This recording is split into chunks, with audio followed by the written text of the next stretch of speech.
I would like to begin by acknowledging the traditional owners of the land on which we meet, and I pay my respects to their elders, past, present, and emerging.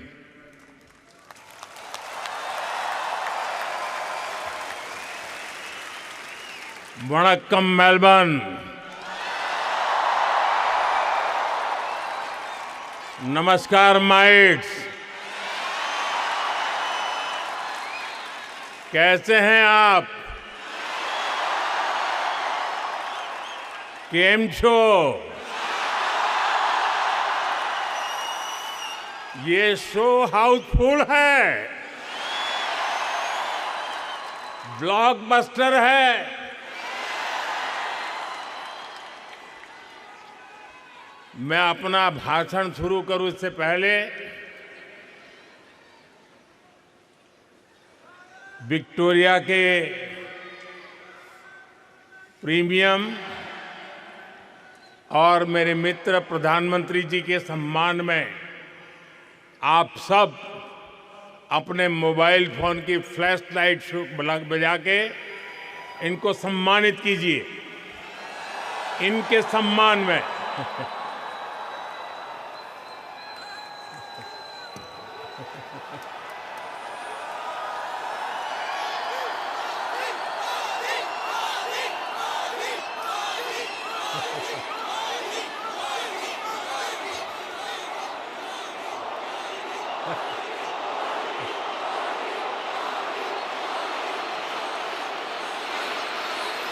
साथियों, इससे पहले मैं 2 बार Sydney में आप सबसे मिला था। Melbourne वालों से मिलने का मुझे भी इंतजार था, इसलिए सोचा इस बार मेलबर्न वालों के साथ फ्लैट वाइट कॉफी पीता हूं।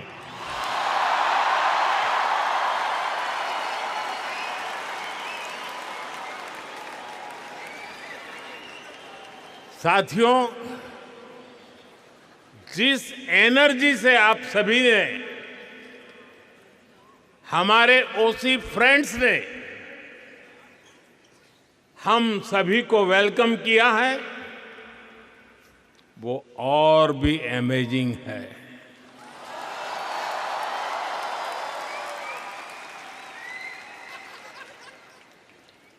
मेलबर्न ने एक तरह से मैदान मार लिया है।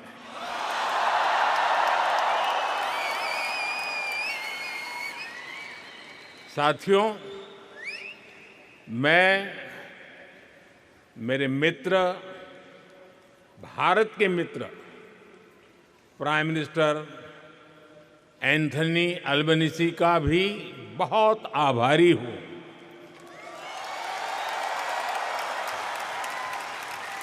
आप सिडनी में भी साथ थे और आज यहां मेलबर्न में भी भारतीय कम्युनिटी के बीच आए हैं।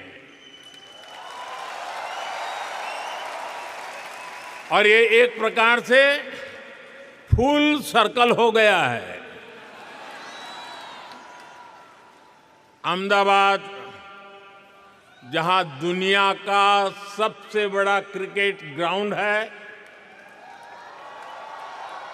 और मेलबर्न, जहां आइकॉनिक स्टेडियम है, हम दोनों साथ रहे हैं। और साथियों, हम सभी ने देखा है, प्राइम मिनिस्टर अल्बनीज़ी जब बोलते हैं तो भारतीयों के दिल और दिमाग में छा जाते हैं। सिडनी में भी आपने धूम मचाई थी और यहां भी आप छा गए।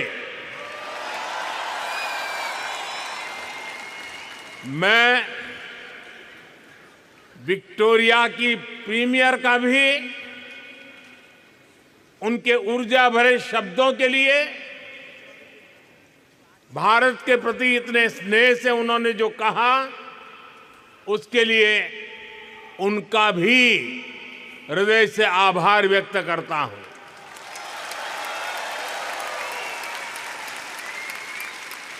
साथियों, मैं जब साल 2014 में ऑस्ट्रेलिया आया था, तो 28 साल के बाद भारत का कोई पीएम यहां पहुंचा था।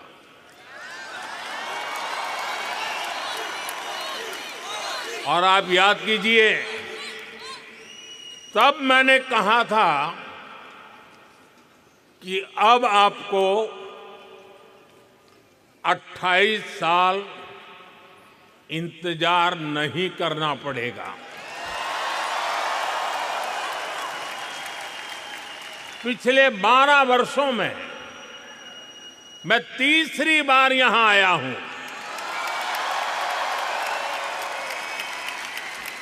यानी इस बार हैट्रिक लगी है।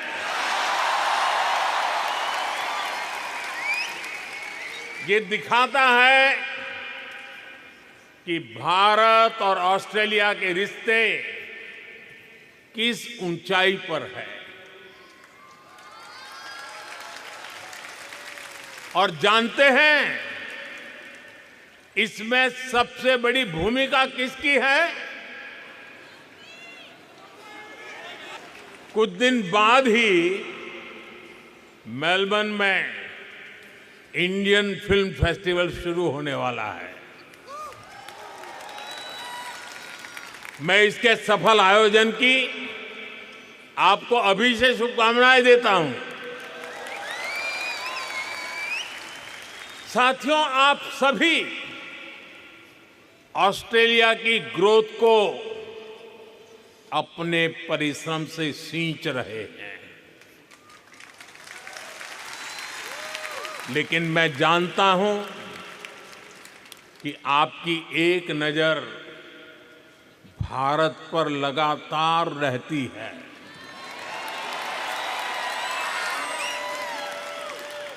भारत क्या कर रहा है, भारत की प्रगति, भारत की गति, इसकी खोज खबर आप लेते रहते हैं। साथियों, 21वीं सदी का भारत आज विकसित होने के लक्ष्य पर काम कर रहा है। एक लक्ष्य पूरा होता है तो उससे भी बड़ा संकल्प सामने आता है। ये वो भारत है जो कहता है, ग्रो मोर, अचीव मोर। हम 140 करोड़ एस्पिरेशन से भरे राष्ट्र है। हम अधीर है, बेसब्र है। हम दुनिया की सबसे तेजी से बढ़ती इकोनॉमी है, लेकिन हम जल्द से जल्द दुनिया की टॉप 3 इकोनॉमी बनना चाहते हैं, क्योंकि हमारी प्रेरणा है grow more, achieve more. Grow more, grow more, grow more. साथियों, आपने भी देखा है, भारत ने पिछले 12 वर्षों में भारत के 2 दर्जन से अधिक शहरों में मेट्रो नेटवर्क पहुंच चुका है। आज भारत में हर दिन 1.25 करोड़ से अधिक लोग मेट्रो में सफर करते हैं। भारत दुनिया का तीसरा बड़ा मेट्रो नेटवर्क वाला देश है, लेकिन हम भारतीय इससे भी संतुष्ट नहीं है। हम कहते हैं ग्रो मोर, ग्रो मोर। इसलिए हम भारत में नमो भारत रैपिड रेल और वंदे भारत जैसे सेमी हाई स्पीड नेटवर्क को तेजी से बढ़ा रहे हैं। एक और उदाहरण मेक इन इंडिया का है। बीते 12 वर्षों में make in India global brand बन गया है। हमारे मोबाइल फोन, हमारे इलेक्ट्रॉनिक्स दुनिया भर में पहुंचे। हमारे ऑटोमोबाइल, हमारे फार्मा प्रोडक्ट्स का ग्लोबली और विस्तार हुआ। भारत के डिफेंस प्लेटफॉर्म की कैपेबिलिटी और क्रेडिबिलिटी दुनिया देख रही है। आपने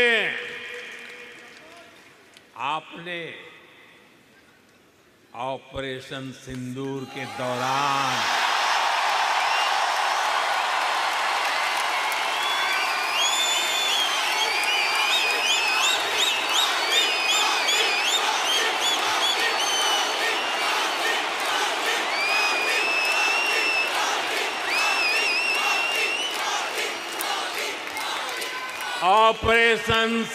के दौरान डेमो तो देख ही लिया होगा।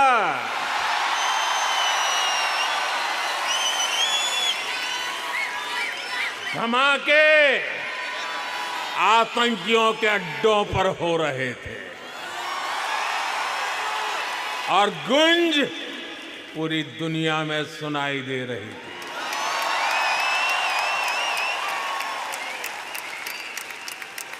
टेरर कैंप पर इस करारे प्रहार से आपको गर्व हुआ कि नहीं हुआ? हुआ कि नहीं हुआ? साथियों, हमारे लिए तो नागरिक देवो भव, अब ये स्थिति नहीं है।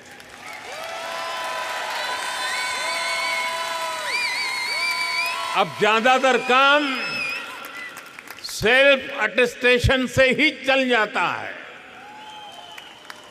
वहां से जो यात्रा शुरू हुई वो भारत में डिजी लॉकर तक पहुंच गई है।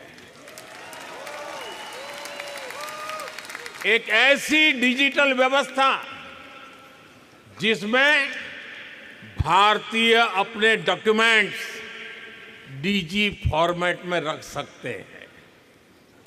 इसमें एक क्लिक में डॉक्यूमेंट शेयर होता है, वेरीफाई होता है, एक्सेप्ट होता है। साथियों, व्यवस्था बनाना एक चीज है, उसे स्केल और सिक्योर फीचर के साथ बनाना बहुत बड़ी उपलब्धि होती है। आप जानते हैं कि आज भारत में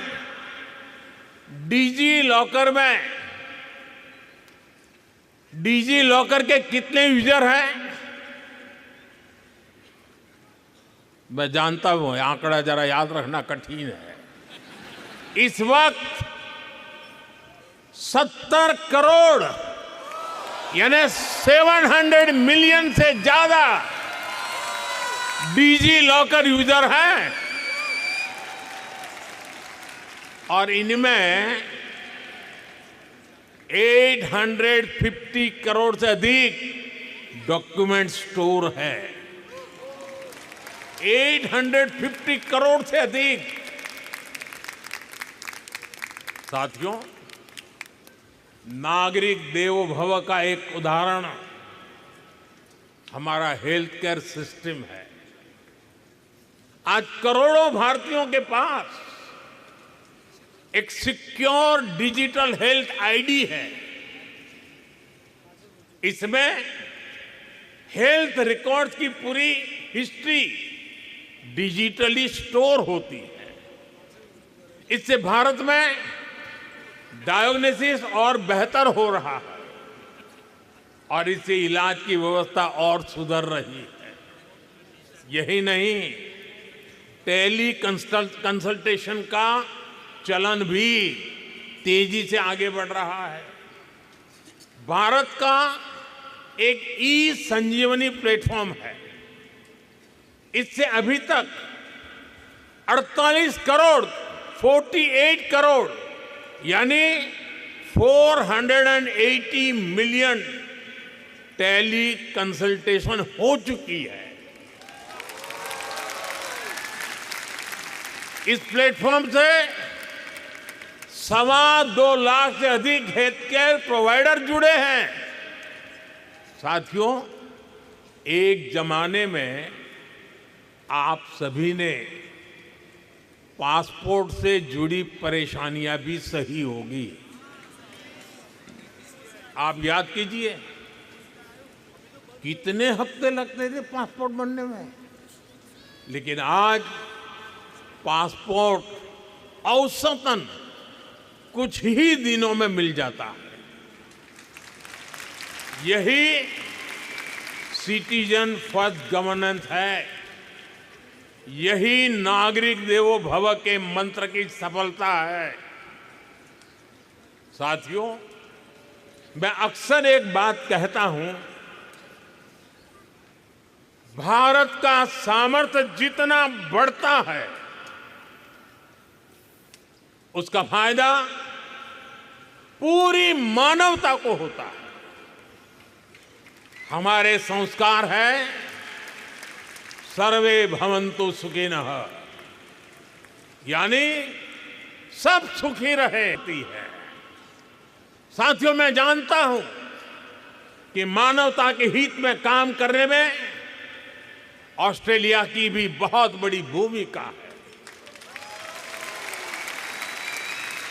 ये हम दोनों देशों की पार्टनरशिप का एक अहम पिलर है और हम दोनों देशों की साझेदारी को एक और सेक्टर मजबूती देता है।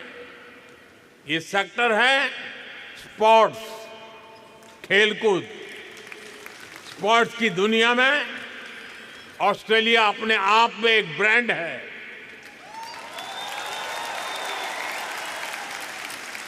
लेकिन भारत में भी स्पोर्ट्स इकोसिस्टम ट्रांसफॉर्म हो रहा है। साथियों, आपने खेलो इंडिया मिशन का नाम सुना होगा। ये सिर्फ एक स्पोर्ट्स पॉलिसी नहीं है। ये अभियान स्कूल लेवल से ही हजारों खिलाड़ियों का एक पूल तैयार कर रहा है। भारत में school, university, national level, school level खेलो इंडिया गेम्स होते हैं। इनमें लाखों एथलीट्स पार्टिसिपेट करते हैं।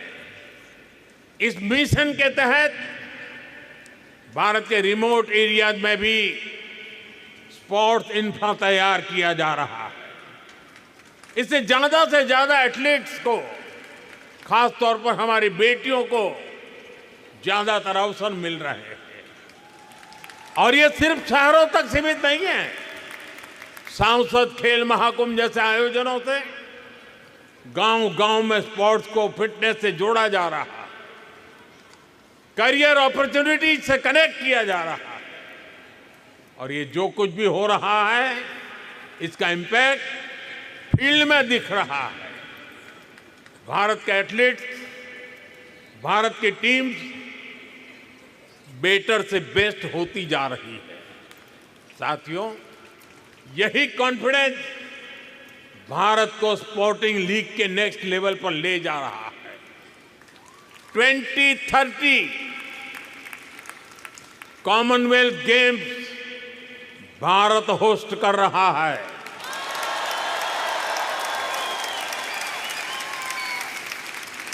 भारत 2036 ओलंपिक्स को होस्ट करने का भी दावेदार है।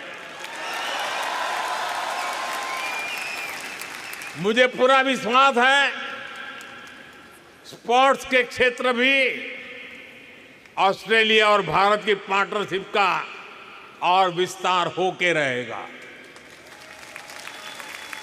साथियों, डिकीन और वुलांगडोंग यूनिवर्सिटी के कैंपस शुरू हो चुके हैं और भी ऑस्ट्रेलियन यूनिवर्सिटी इस तरफ आगे बढ़ रही है। और ये केवल नए कैंपस खोलने तक की बात नहीं है, ये दुनिया को स्किल, इनोवेटिव टैलेंट देने का, ग्लोबल लीडरशिप तैयार करने का भी अभियान है। साथियों, भारत की इतनी सारी बातें मैंने आपके बाद की है। अब मैं आपसे एक आग्रह भी करूंगा। करूं?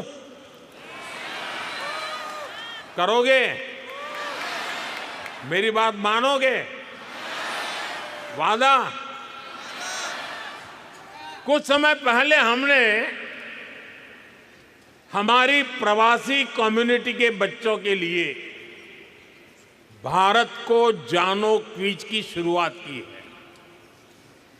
ये क्विज दुनिया को भारत की डायवर्सिटी से परिचित कराती है और साथ ही भारतीय कम्युनिटी के परिवारों को अपनी विरासत से जोड़ती है। मुझे जानकर अच्छा लगा कि इस साल अब भारत और ऑस्ट्रेलिया की पार्टनरशिप का एक अलग ही फेज शुरू हो रहा है। इसलिए आप ऐसे ही भारत ऑस्ट्रेलिया संबंधों को अपने जोश से भरते रहिए, चौके छक्के मारते रहिए। आपकी सफलता में ही भारत और ऑस्ट्रेलिया की सफलता है। साथियों, आज के इस कार्यक्रम के लिए प्राइम मिनिस्टर अल्बनीज़ी और आप सभी साथियों को मेरा एक बार फिर बहुत बहुत धन्यवाद। मेरे साथ पूरी ताकत से बोलिए, भारत माता की, भारत माता की, भारत माता की, वंदे वंदे वंदे वंदे वंदे वंदे वंदे वंदे वंदे वंदे।